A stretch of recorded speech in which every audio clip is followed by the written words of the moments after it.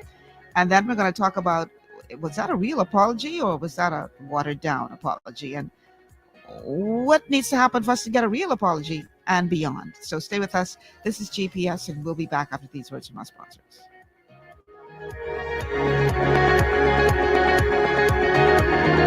Your body's immune system is under constant pressure from things like stress, lack of exercise, and toxins in the environment. It's crucial to be proactive and support your immune system with the nutrients it needs to function effectively. But it's often hard to get these nutrients from food alone. Introducing fast-acting Zinc Plus Immune Support by Longevity. Unlike zinc-only supplements, Zinc Plus Immune Support builds on the proven power of zinc and adds complementary nutrients to give your immune system extra support. Vitamin D helps balance the effects of zinc, while our proprietary blend of natural fruit and root extracts provides the extra help your immune system needs to work against daily stressors. And we've included Longevity's exclusive plant-derived minerals to give your body the minerals it needs, but can't get from food alone. And because Zinc Plus Immune Support is delivered in a great-tasting, sugar-free, berry-flavored lozenge, it encourages quicker absorption of all these nutrients into your body. Zinc Plus Immune Support. Zinc plus the extra support your body needs to promote a healthy immune system. To learn more, contact your Longevity associate. Welcome to Sunshine Auto, the hardest place on the planet for rims, paints, and tires. We are your auto superstore for rims, Lexani, Azaras, Trueform, Western, Lux, Fuel, Trackline, Tough, Rough Racing, Velocity, Mud, All-Terrain, and low-profile tires. Cars, homes, and commercial window tinting. At Sunshine Auto, we put God first and customer is king. Blessed love. It's gotten harder and harder to get your daily requirement of vital nutrients from food alone. Without additional vitamin and nutrient support, your health and well-being can suffer drastically. That's why Z Radical was specifically formulated. It combines a blend of antioxidant-rich vitamins, minerals, and botanicals with the protective powers of fucoidan to help fill the gaps from lack of nutrients in your foods. The core of Z Radical is fucoidan, a naturally occurring polysaccharide that helps stimulate immune reaction, protecting you against inflammation and oxidative stress. We harvest this powerful mineral-rich nutrient from brown seaweed, harvested only from the world's most pristine ocean waters to ensure the purest quality. It's then extracted using cold process technology to ensure maximum levels of bioavailability. Then we add essential vitamins that help to protect your cardiovascular and nervous systems and are crucial for optimal immune and neurological function. Z Radical also includes a proprietary blend of delicious antioxidant-rich fruits and berries. This great-tasting combination helps your body combat free radical imbalances that can contribute to a variety of degenerative conditions like arthritis and heart disease. Z Radical.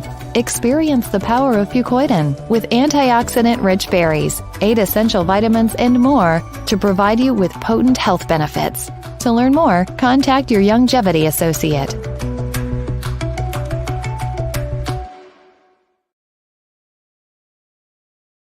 Of the Bahamas. Is your completed work fit for publication? You could win $20,000 from the T. Baswell Donaldson Research Prize for unpublished papers that adhere to academic standards of formatting and presentation. Submission deadline is April 30th, 2022. For more information, email exr@centralbankbahamas.com or ka.demerit@centralbankbahamas.com.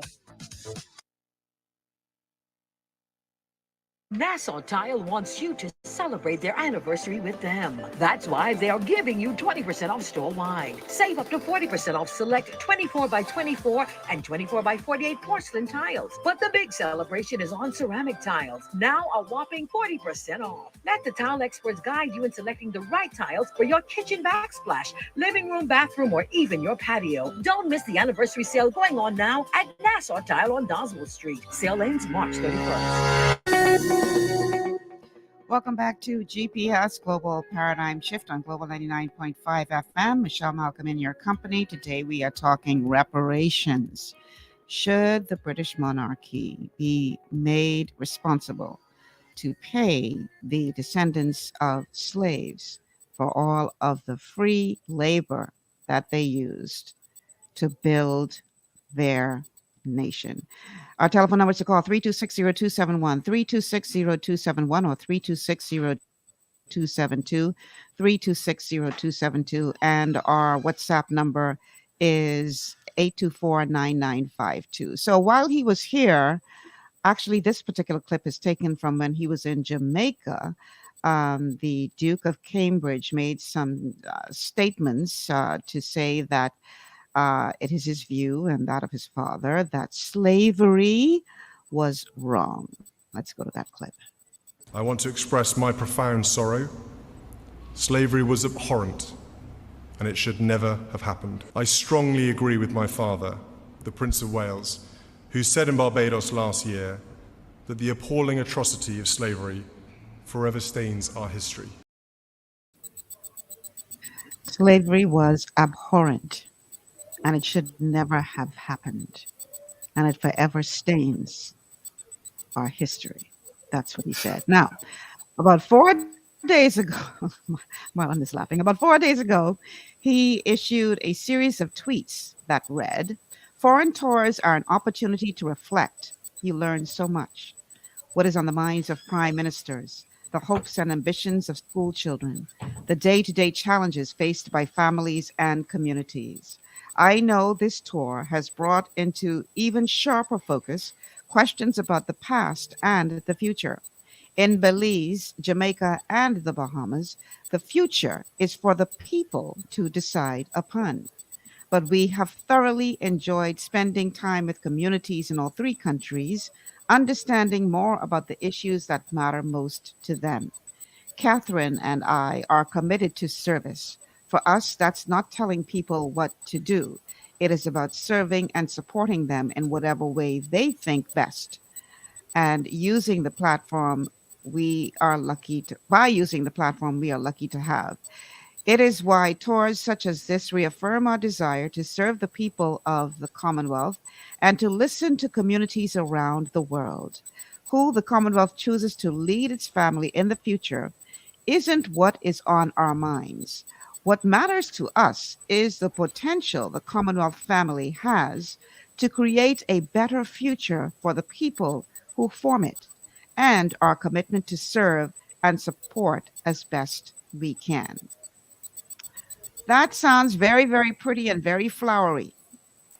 Marlon, how much weight do you put into the statement made on Jamaican soil and the one later posted on Twitter? Well, to the trip itself. And we came to this understanding because we were on a call with some activists from Belize over the weekend, some indigenous activists, and there was a joint statement released. But in the meeting, a young lady, the activist made mention that Prince William, in addition to a particular NGO/conservation group, they're actively trying to engage in land grabbing of indigenous land in Belize. And it is being done under the disguise of, let's say, conservation.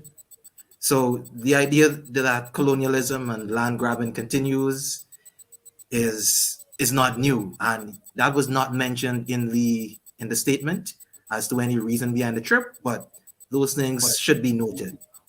Now, to respond to his statement overall, I think is very disingenuous, because when we say slavery was bad, he is talking about slavery in a abstract concept, and he's not talking about the transatlantic slavery, because the British form of slavery and the European form of slavery is totally different from any other form of slavery that has ever existed. It was purely based on race. It wasn't based on prisoners of war and other things that other slavery were before. And it subjugated people, and it built the backbone of the empire. So the benefits and the manner in which British slavery, and by and large European slavery of African people, was vastly different. And that's why I have a problem when they just talk about slavery, because slavery is a very common thing. And the way they did it was unique, and he should mention the transatlantic slavery. So those are just some of the small problems. I could go on and on about the issues I have with that statement. Interesting. Our own Prime Minister, in response, the Honorable Philip Davis, said that he agrees with the Duke when he says that it is for the Bahamian people to decide upon their future. For now, it is enough to say that my administration, I'm quoting him, will listen to, participate in, and fully support those discussions. In time, we can be sure that the will of the Bahamian is always being fully expressed. Do you clearly understand what the Prime Minister is saying there? Is he saying that we are going to finally open the dialogue, or what do you read from that? There was a lot of top dancing going on. There wasn't anything concrete. If I'm to read on the surface level, I think that's just politicians speak. They're not trying to offend anyone. They're trying to say, you people who have a grouse, here is what we're going to give you. William, comfortable, we're not going to offend you, and we're not going to say anything. There was nothing concrete being said. As much as I have a problem with my prime minister in Jamaica that is here, he said, we're looking to move on. Didn't be specific either, but there was a little bit more said there. I think this danced around the topic like a politician. Right. I think you're having some issues with your internet again.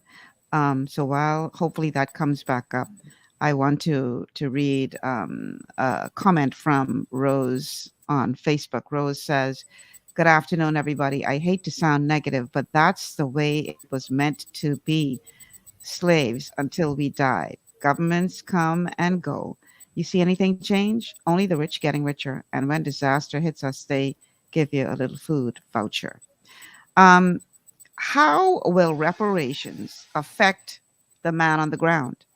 I know a lot of people are saying, yeah, apology is one thing, even though the apology y'all are giving, we're getting notice that there's a break in the transmission to radio. We are working on it for those of you who are sending those messages. So I know a lot of people are saying that, yeah, we hear you, and we're not satisfied that your apology was a real apology, but we hear you. But apology ain't put no food on the table. So what is the hope that reparations will do to transform the reality of the economy for the typical person who right now is struggling just to survive? How will this impact their lives? Well, for that, I will refer to the 10-point plan that CARICOM has put out close to a decade now. And there are a number of things on the 10-point plan. One of them that I would point is they're asking for debt forgiveness. And whether or not that is a good enough solution, that is to be debated. But considering the debt, and particularly in the Bahamas, where after economic gymnastics in order to keep down the debt amid the COVID-19 pandemic, having a discussion about something like debt forgiveness from lenders is an important thing. There's another element on it about healthcare. We've seen the fragile nature of the healthcare sector and how COVID-19 has really exposed the weaknesses. And these are the things that we're asking for, to have technology transfer, invest in education, build back that you destroyed via colonialism. Because generations removed, the literacy rate in this country was really, really low. So we're asking for technology transfer to help in education, healthcare, and a number of other things that could help the average man on the street. And debt forgiveness will help everyone, because the less debt your country has to cover is more they could spend on social issues, more they could invest in grants towards all sectors in the economy. Makes a lot of sense. So in other words, you're not saying everybody come down to the treasury and collect your check for such and such an amount, but you are saying that because if what we are asking for really does happen, you will have a better quality of life because of the changes that will be made to your society, correct? Yes, it's all about getting structural changes as opposed to individual changes, because the issues we have are not individual; they're structural. The weaknesses in Mhm. the education system, that's a structural problem. You don't solve that in one day. Healthcare issues, the same way. The economic issue, that's a little bit more complex. We have to deal with recessions and so on and so forth. But even some of the social ills that we suffer from, reparations will go a long way in correcting them. Mm-hmm. All right. You would have heard me talk about Lisa Hanna, who was a former minister of government, now official spokesperson for the official opposition in Jamaica. And she just happens to be a former Miss World. Now, there was a bit of I know exactly what you're controversy. talking about. There was a bit of controversy created around the visit. People are saying that she snubbed Catherine, and she went on to explain that that was not the case at all. But in her explanation, she made some very powerful arguments for why reparations are necessary. So let's go to that would be clip number 4 with Lisa Hanna. Opposition spokesperson on foreign affairs, Lisa Hanna, is pushing back against international reports that suggested she snubbed the Duchess of Cambridge. The United Kingdom's Daily Mail had reported that Ms. Hanna gave the Duchess the cold shoulder. The headline of the report said Miss World turned political power player snubbed Kate. The Daily Mail report described Ms. Hanna's conversation with Kate as awkward. It referenced a short clip on Twitter that it says appeared to show Ms. Hanna giving Kate the colder shoulder during the official event welcoming the royal couple to Jamaica. In a thread today on social media platform, Twitter, Ms. Hanna is pushing back. Duchess Catherine and I, we had very, very amicable interactions, and there was no negativity between us whatsoever, as evidenced by many, many photos and videos circulating online. But there's a bigger issue here, which is bigger than the personalities of Lisa Hanna, Duchess Catherine, Andrew Holness, Mark Golding, and Prince William. This is about justice for you, the people of Jamaica, and justice for the wider Caribbean. Remember, our ancestors were brought here against their will as slaves, and they were forced to give labor to the development of the wealth in the United Kingdom and the wealth of the Western world. So yes, I am heartened that we're moving towards republic status, but that's just the first step. The issue of reparations now needs to be taken very, very seriously, because if we're honest with ourselves, we know that we still have serious issues with equity and equality, and that becoming a republic does very little for the mother in my constituency struggling to put food on her table. Neither does it help the taxi driver in Kingston, who is struggling now with high gas prices. However, the evils of slavery, they can't be overlooked. Neither can the wealth gained from it by a few, including the wealth acquired by the institution of the monarchy, which cannot be overlooked. Indeed, Prince William and Duchess Catherine have a unique opportunity to define their issues and advocacy. And I really hope that this visit to the Caribbean will stir their emotions and stir their thoughts, and that as they ascend, they will refine the monarchy's perspective with enthusiasm towards building a fairer and more just global society. Because condemning slavery with no action, as both Prince Charles and Prince William did, is not particularly bold, nor does it show courage. And I would hope that this kind of rhetoric is a start and not an end to the journey on the issue of reparations and justice. You know, when we say in Jamaica, respect, we mean it. When we greet you, when we part with you, we say respect. And we respect you. We respect Prince William and we respect Duchess Catherine. We respect the British people. We respect your leaders. So when you visit Jamaica, we're polite to you. We're cordial to you. We give you the time of your life on holiday. We'll laugh with you. We'll cry with you. But it's time now for reciprocity by taking our advocacy seriously, so that together we can right the wrongs, the historical wrongs, and reset the political, economic, and social system for future generations. So well spoken. spoken like a true former Miss World. No, she laid it down. I mean, I was like, wow, this is just so powerful what she was saying. And it's like we had started to speak to a few minutes ago.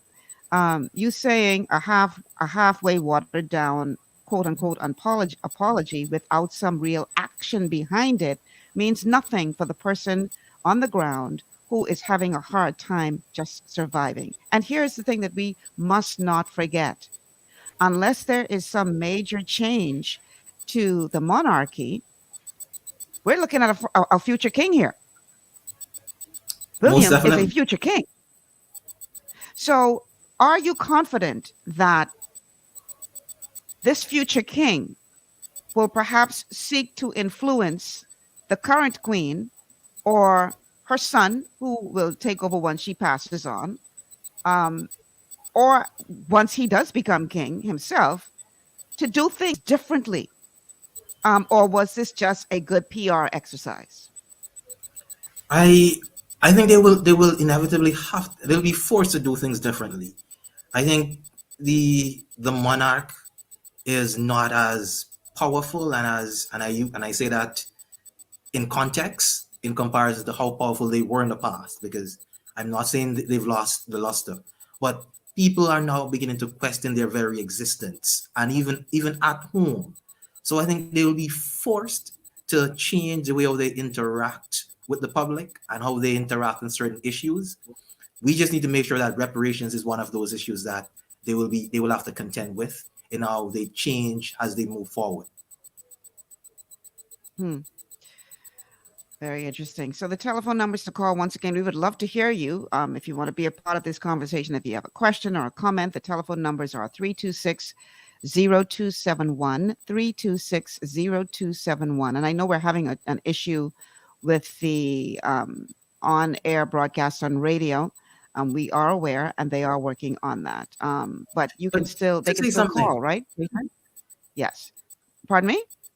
to say something to this point before you leave it with the Lisa Anna. Sure. I don't know if you saw the language that the Daily Mail used in describing her. It was I did. farmer's daughter, farmer Miss World, and it was very condescending. Mm-hmm. And that shows you in a sense how they view us. I think it's a microcosm of how they view us in relation to themselves. Because in order to talk about Lisa Anna, they had to try to diminish her character and show that Yes. propose her to Kate as to who is this farmer's daughter trying to let's say disrespect our queen. Like, who are Mm-hmm. you? And I think that should not be lost on us, to see this is how the people who we consider to be our sovereign head, and even though they weren't responsible in writing that headline, this is the perception of how we are viewed in some corners of the quote unquote former empire. Mm-hmm. You're absolutely correct, and that's a very good observation. And let's not forget, when our forefathers of the Bahamas were seeking independence, and there were those who were, is that a caller? And there were those who were opposed to the idea. They were told point blank by the British, we want to be rid of you. So I don't want us to get it twisted for 1 second that them coming here and smiling and all the wonderful niceties means that they just love us so much. That's a Oh very good no. observation. Yeah, let's go to the phone lines. We have a call on the line. Caller, welcome to GPS. Yes, good afternoon, Ms. Michelle Malcolm. Good afternoon to your guest.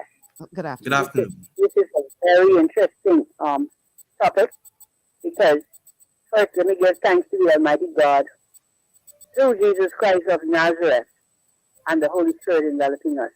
Good afternoon to my mortal boss, former Prime Minister Hubert Alexander Ingham, God's leader's leader.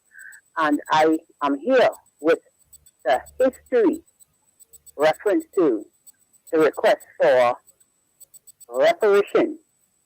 What we have done here in the Bahamas, we have done the historical checks and finding, because we are not coming, y'all are not coming through on audio. So I will give it to the platform of the visual and the print area. Okay? The reason why you see those Duke and Duchesses, the Duke and Duchess is named in honor of Cambridge. It goes back to 1912 of the financial powers of this nation of islands called the Bahamas, powered by the Almighty God and Jesus Christ and the Holy Spirit. It's biblical. Our funds are tied between the authentic Johnsons and the authentic Wilsons out of Abaco. We have access to much money, and also the natural resources. That is what I speak to as we come together. You have lost audio when you were speaking about Lisa Hanna, her contribution. Now, what is happening is that the British territory of Turks and Caicos has combined most of the reparation. They departed from the Bahamas. They severed ties from December 25th, 1848. The Bahamas and the Turks and Caicos were once one. Now, what has happened? You have individuals who have collected monies already. I will not put too much out there because this is the property of the United States of America, and because intellectual property rights is a serious thing. It's a part of the Bahamas Police Force, and the Duke and Duchess who came here is because of the late Alfred Francis Adderley, who was at this this present queen, coronation in 1953. The files that were placed in the Attorney General's office, they were stolen, okay? And that is one of the reasons why you see we are in a place of disadvantage. Our people do not need no tax increases. And this is one of the reasons why I said that when the late Sir Lyndon Pindling, he partnered with the late Reagan administration, all of the Bahamian people can access, and we can extend the kindness to Jamaica, because with the history of the Progressive Liberal Party was never supposed to have been named PLP. Okay, Bernice, bring it home, please, because you're rambling. I'm bringing it home. I'm bringing it home because, see, this is a very serious thing when it comes to our finances. The Jamaicans, the Turks Islands, Belize, and the Cayman Islands are all a part of the British territory. We are a part of the United States of America protectorate. The revolt that happened in 1787 was with the authentic Wilsons, and they are of various colors, okay? They are white, black, and brown, and it was way before Columbus came here. And that's one of the reasons why I am persistent. And I always say that we must come together. Our kindness shall be extended to the other islands because we have the facts to prove it from the coronation of Her Majesty. And that's one of the reasons why I said with this queen who has made a declaration that Jesus Christ of Nazareth is her bedrock of faith. That is the difference, because the Turks and Caicos Island in 1848, they went against Jesus Christ. And everything is based on the Almighty God, Jesus Christ, and the Holy Spirit. Good day, and thank you for listening. Yeah, I gave you a long rope today. Long rope today. Yeah, Marlon is like, what was that about? Okay, thank you so much for calling. I didn't follow. Yeah, you're not the only one. Okay, Berenice always, yeah, okay. She has a tendency of rambling. But you know something we shouldn't forget, if Yes, I'm not go cutting ahead. you off, is No, go ahead. I don't think this trip is by accident. I think Britain is trying to reassert itself on the world stage post Brexit, and it is a sense of trying to build rekindle a relationship with the Commonwealth, and it could be a cultural relationship. It could be with trade and a number of things, but I'm not so pleased about it because I think they're trying to reassert their dominance also. and their influence. I think they failed. Did that backfire? When you consider all of the protests and all of the negative publicity, I think it definitely backfire? did. I think they were expecting a red carpet. I think they were expecting a red carpet, and it wasn't laid out. It definitely didn't pan out like they expected it to. Mm-hmm. All right, we're going to take a break, but I'm going to go into the break with especially seeing that our radio audience is not up with us right now, and we're pretty much just streaming on social media. I'm going to go to this break with a video of some of the protests that took place during the royal visit. I'll go ahead and play it from my end, Jason. So we're going to go into this break with this video, and then on the other side of the video, we will take the break, and then we'll come back and continue the conversation with Mr. Marlon Miller about reparations. Sending a shout out to the Duke and Duchess of Cambridge and the entire royal family that reparation time come now. Number 48.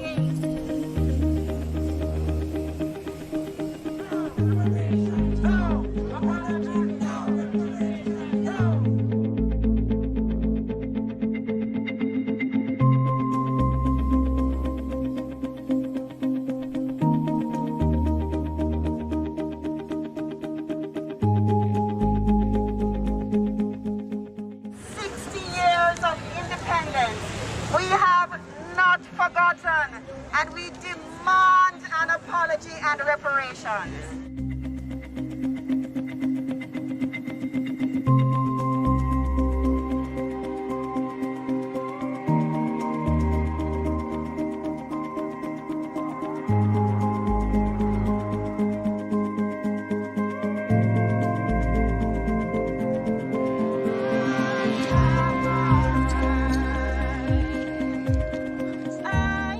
Ghana independence economically weak after having been pillaged by the monarchy, who today live on the benefits of that wealth.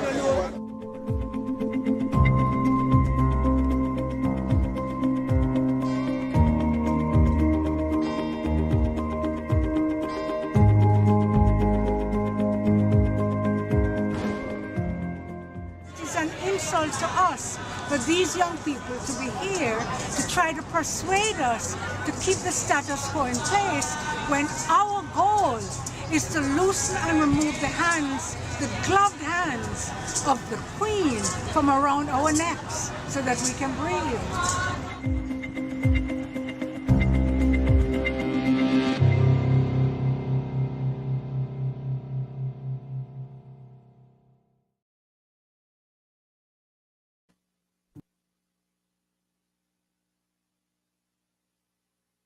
Understanding your microbiome, also known as your gut ecosystem, can change everything you thought you knew about nutrition, digestion, immunity, and metabolism.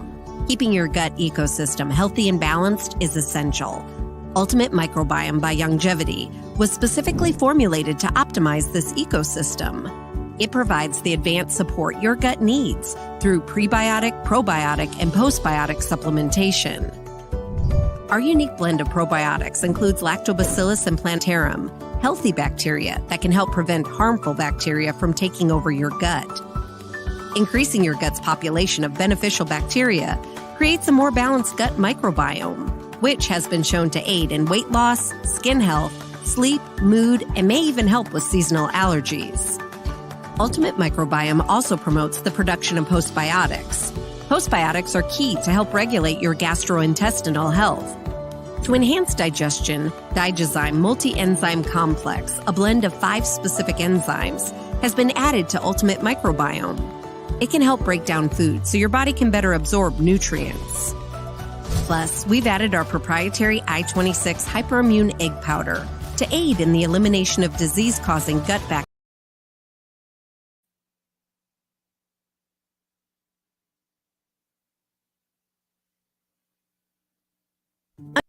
Your body's immune system is under constant pressure from things like stress, lack of exercise, and toxins in the environment. It's crucial to be proactive and support your immune system with the nutrients it needs to function effectively. But it's often hard to get these nutrients from food alone. Introducing fast-acting Zinc Plus Immune Support by Longevity.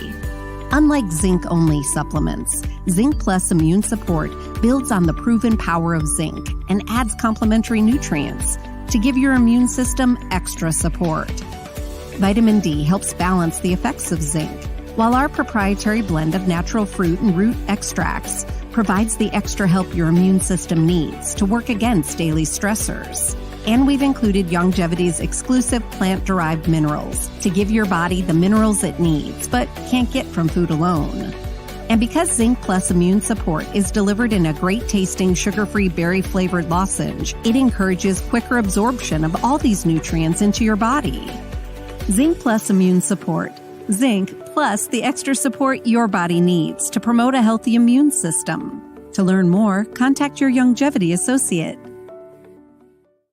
Welcome to Sunshine Auto, the hardest place on the planet for a rims, paint, and tires. We are your auto superstore for rims, Lexani, Azaras, Trueform, Western, Lux, Fuel, Track Life, Tough, Rough Racing, Velocity, Mud, All-Terrain, and low-profile tires, cars, homes, and commercial window tinting. At Sunshine Auto, we put God first and customer is king. Blessed love.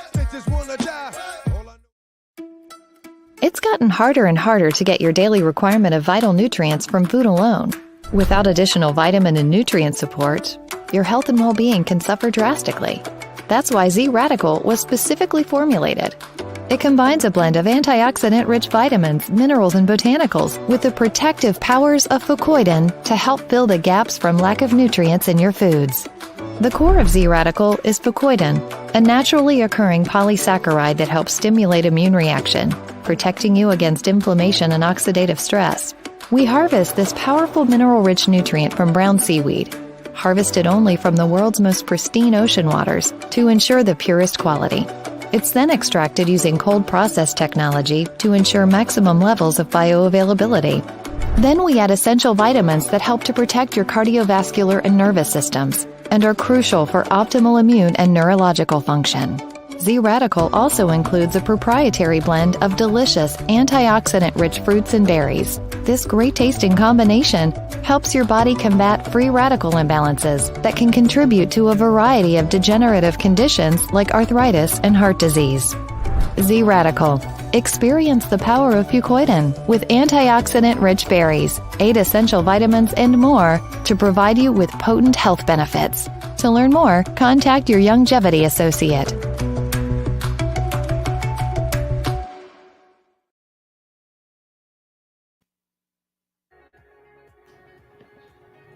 Welcome back to GPS, Global Paradigm Shift on Global 99.5 FM. Michelle Malcolm in your company. My guest today is Marlon Miller, and we are talking about reparations. Should Great Britain, should the monarchy be made to pay reparations to the descendants of slaves for the atrocity that was slavery? Now, you know, the royals, Will and Kate, the Duke and the Duchess of Cambridge, were recently visiting 3 states, Belize, Jamaica, and the Bahamas as part of the Platinum Jubilee of the Queen's celebration, celebrating 70 years on the throne. And they were met with mixed reactions. The Prime Minister of Jamaica made quite a bit of a stir when he, with a smile on his face, told them, in essence, you'll be glad you came, but we checking your granny. Let's go to this clip from Good Morning America. Princess William and Duchess Kate's Caribbean tour, the royals reckoning with the UK's colonial past. Ariel Reshef has the details for us. I want to express my profound sorrow. Slavery was abhorrent. Princess William and Duchess Kate's Caribbean tour, the royals reckoning with the UK's colonial past. Ariel Reshef has the details for us. I want to express my profound sorrow. Slavery was abhorrent, and it should never have happened. Standing before a quieted crowd, Prince William trying to make amends. While the pain runs deep, Jamaica continues to forge its future with determination, courage, and fortitude. Speaking at a dinner in Jamaica Wednesday, the Duke echoing his father. I strongly agree with my father, the Prince of Wales, who said in Barbados last year, that the appalling atrocity of slavery forever stains our history. The remarks after a welcome for the royal couple Wednesday morning, where Jamaica's prime minister had a message. We are moving on. All smiles during the meet and greet, but the prime minister not shying away from saying it is Jamaica's destiny to become an independent country. We intend to fulfill our true ambitions and destiny as an independent, developed, prosperous country. Prime Minister Holness, like prime ministers before him, came into his position with the promise of transitioning the country into a republic. The government has already made a decision long before this opportunity presented itself for a visit. I think the country and the government have developed a consensus on the way forward that we must be a republic.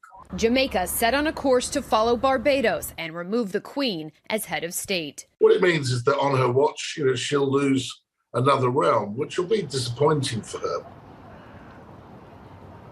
And next, the royal couple will head to the Bahamas, where it may not be smooth sailing for them either. Activists have penned an open letter calling on the royals to apologize for the royal family's role in the slave trade. TJ? All right, Ariel, thank you so much.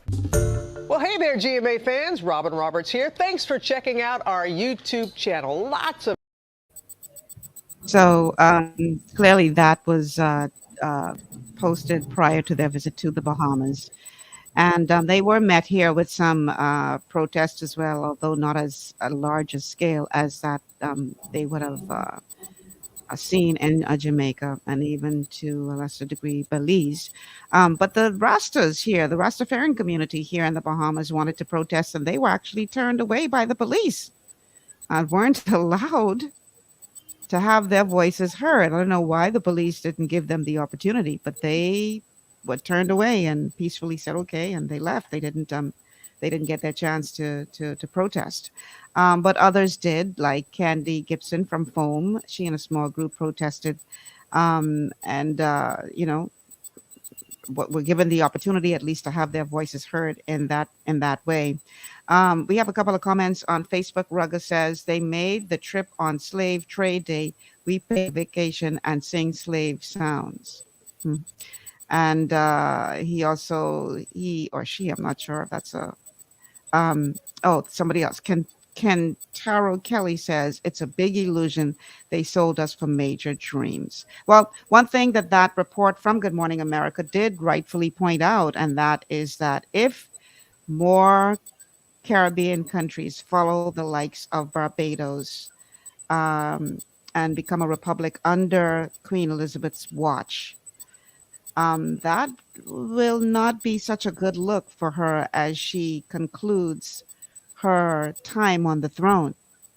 And so a lot of what we see in terms of these efforts to woo us and keep us, engaged could just very well be that they don't want to, and I think you referred to it a bit earlier in the show, that they want to continue to be seen as a force to be reckoned with. And if they now have nations that are severing ties, that's not such a good look and not a good way to end her reign. Yeah. So do you, I guess your thinking is, and the thinking of many is that this was more of a PR possible damage control exercise, more so than really giving ear to what our voices are saying. Is yes, it was definitely, it was a PR exercise, and it was termed by the activist network as a charm offensive. But we're not bamboozled by the charm. We're not amazed by it. We're not frightened by it. And in some quarters, less than others, we're not amused by it in any way. Because I think there's a greater conversation to be had, and that conversation is about reparations, one they're trying their best to avoid. Yeah. What would you have preferred to hear William say, as opposed to what he did say? What would have been a great thing for him to say from your perspective? I think a good thing is to personalize the letter and do historical justice in implicating his own family in it, because they had a company that they ran. The name of the company now is eluding me, but they had a slave holding company that they had shares in, and a quite substantial amount of shares. and they presided over an empire that did that. So I think the letter should have been more personal, as opposed to it was written more or less in the third person. It should have been more personal in acknowledging the role that the family itself played in slavery and apologize personally as a family, as opposed to some abstract, I guess, acknowledgement that slavery was bad. Well, clearly he was following a script. They don't have the freedom to come here and express their views. Whatever views they express are the views that they have been handed. If you dare to go somewhere and give your own views, then you run yourself into a problem, and will be called on the carpet. Once you get back home to say, okay, nobody's interested in your views. Your job is to go there and present the views that we give you to present. So what he said, was in essence what he was told to say. And that tells you that this is where they are. This is what they think of us.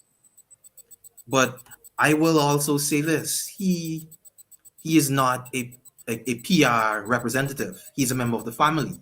So that statement was not solely crafted and given to him and say, hey, go out there, say this. And they shove him out on the stage.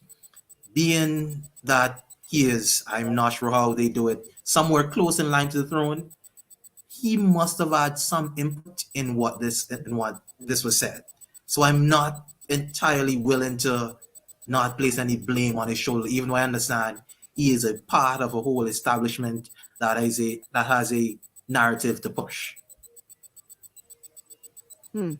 Interesting. Well, I have a comment here from Bilal. Bilal says, sad to say it, but too many Bahamians, mainly the older ones, are whitewashed. Unless our trail of thought changes, especially with the older folks, I don't see us dropping the Queen as head of state anytime soon. Is Bilal onto something? Do you agree or disagree with what he just said? Pardon me, would you say that for me again, please? Do you want me to read his statement again? Yes, ma'am. Okay. It says, sad to say, but too many Bahamians, mainly the older ones, are whitewashed unless our trail of thought changes, especially with the older folks. I don't see us dropping the Queen as head of state anytime soon. Is it that we are in a position where the older folks, like the children of Israel, have to just die out in the wilderness before we see any real change? What are your thoughts on that? I do not want to go as far as you went, but listen, this is the issue. I'm closer to my generation, so trust me, I talk about myself. So no, I didn't mean that literally. I did not mean that literally. Yes, I understand, but we're having good fun, and it's pure fun and games. But there is some truth to that point that person expressed, because I think, and many of the times when I hear people say we should not have gotten independence, it's normally the older set of people who they have nostalgia. Sometimes I think it's misplaced nostalgia about yesteryear. And on one hand, they would tell you the stories of how it was bad and how much injustice they faced, but on the other hand, they want to hold on to the legacy of the good times of the empire, which is very, very contradictory. I think with younger people are ambivalent. It's like they don't know if they should care about the conversation. But you have older people who have a love affair, and I think somewhat of a weird love affair with the British Empire. Oh yeah, that meant. Let me tell you my own British Empire story. Okay, and this is you're absolutely right. When I was, how old would I have been? About 12, maybe. I'm not sure how old I was, but Queen Elizabeth was visiting the Bahamas. And they put out a route of where she would be traveling, from place to place, etc. And I remember very distinctly, my mother decided that she wasn't going to take me where the crowds were. And she took me instead to Shirley Street. Now, they had Shirley Street blocked off because that was the route that the Queen was going to take. So we went there hours before they blocked off the road. right? Just so we could get in position to stand on the side of the street. We were standing there for what seemed like an eternity. Now, with children, 5 minutes seems like 5 The years to them. attention I span is remember not there. I remember you sure, mommy, you sure she coming? You Is she sure she coming? coming? Because we were standing there for so long. And eventually we saw this car coming in a distance. And it was the Queen. We were the only ones on the street. And as they approached us, the car slowed down and she leaned out of the window and she waved and said, hello. And we waved back and curtsied or whatever, and they were gone. That moment, my mother was so proud. she said, well, you could sure say the Queen, how she put it? You could sure say the Queen lay eye on you. Like you're privileged. Such a big deal. I'm telling you that she slowed down and looked out her window, waved at us. This is a big deal. My mother went and she bragged to everybody, but how the Queen lay eye on her child. But this just showed you the level of adoration that the older generation To add to that, had. I've heard other people of that generation speak about it, and they would speak about that day and how everybody dressed in their Sunday best to go to those events. Yeah. It was something that everybody loved. And people tend to hold on to things long when in their 20s and their late 30s. These things form strong memories and bonds that people tend to hold on with for the rest of their lives. So because those things happen at that point in their lives, the nostalgia is too much to let go. I think you could compare it to people, Abaconians and those other people who are not willing to give the independence thing. It was, I think it's that same nostalgia that people are hanging on to. Now look at this comment from one of our viewers, Rose. Rose says, we are a small nation. We don't have no army. You see Russia and Ukraine asking us for help. Who will help us? We can't break away. Think about that. Who knows, Russia may have us on their list next. So there are some who believe that we need to stay with Britain for protection. Quite frankly, I don't think that that's the case. I think that the United States will come to our aid faster, not because us being tied to them, but because of our geography. Because the States doesn't need any kind of, communist or whatever nation right at its doorstep. So I really don't think we have to worry about that. I think America will come to our aid faster than anybody else for their own benefit. To your point, and you cannot stress enough, to their own benefit, because it's not a altruistic move. It's not. We see who was there when the Cuban attack took place. Like within minutes, the US Navy showed up and they were involved. So the idea that Britain is necessary for some sort of protection, they are quite ways away if something sudden were to happen. Exactly. Yeah. America would step in a heartbeat. And like you said, not because they love us so much, but because of our geography. They can't afford to have any kind of nonsense going on here. So, Rose, I really don't think you have to worry about that. I think the United States would step in very, very quickly to protect their own interests. Somebody put it this way. They said the Americans don't have friends. They have interests. I think that was Henry Kissinger. Bahamas, yes. So the Bahamas is blessed in that we are located where we are located. This is a blessing to us. And we have to now be smart enough to be able to leverage that.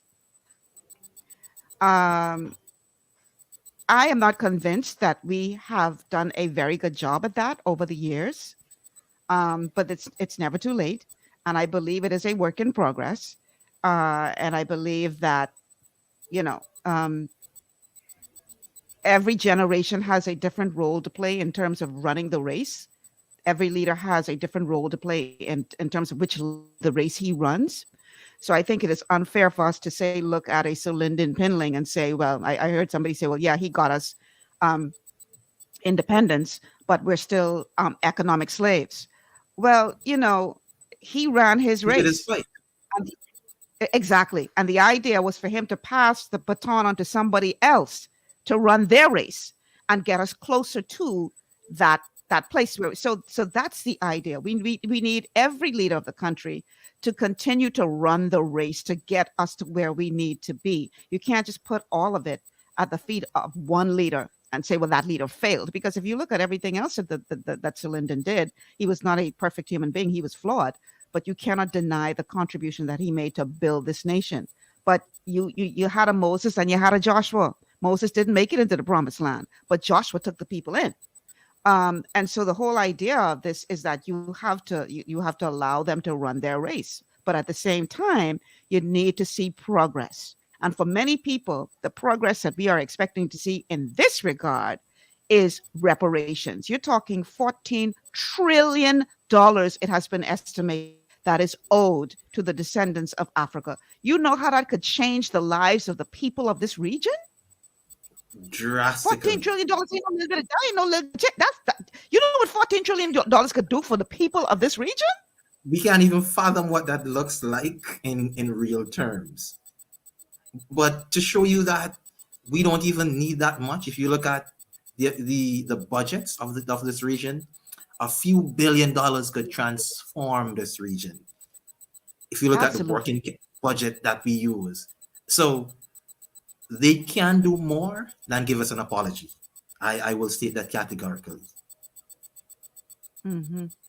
We have another comment, this one coming from Rose. No, not that one. That's the one that beats red. This one from Bilal says Trinidad and Tobago and Barbados are small nations as well, and they chose to break off. Matter of fact, Trinidad was the first Commonwealth country in the region to go republic.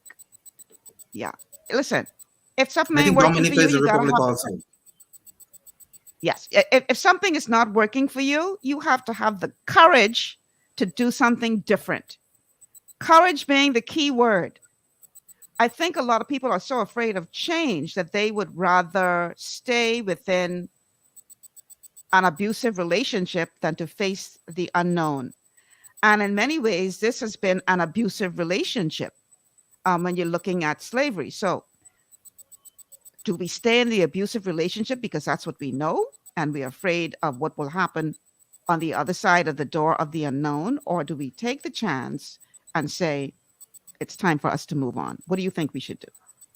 I think we should take the chance and move on. And personally, if you do a cost-benefit analysis, there isn't much of a chance going on because there isn't much to lose from taking the step, as evident in the ones who have taken the step before, and they're quite fine. And whatever troubles they have faced, it had little or nothing to do with that move.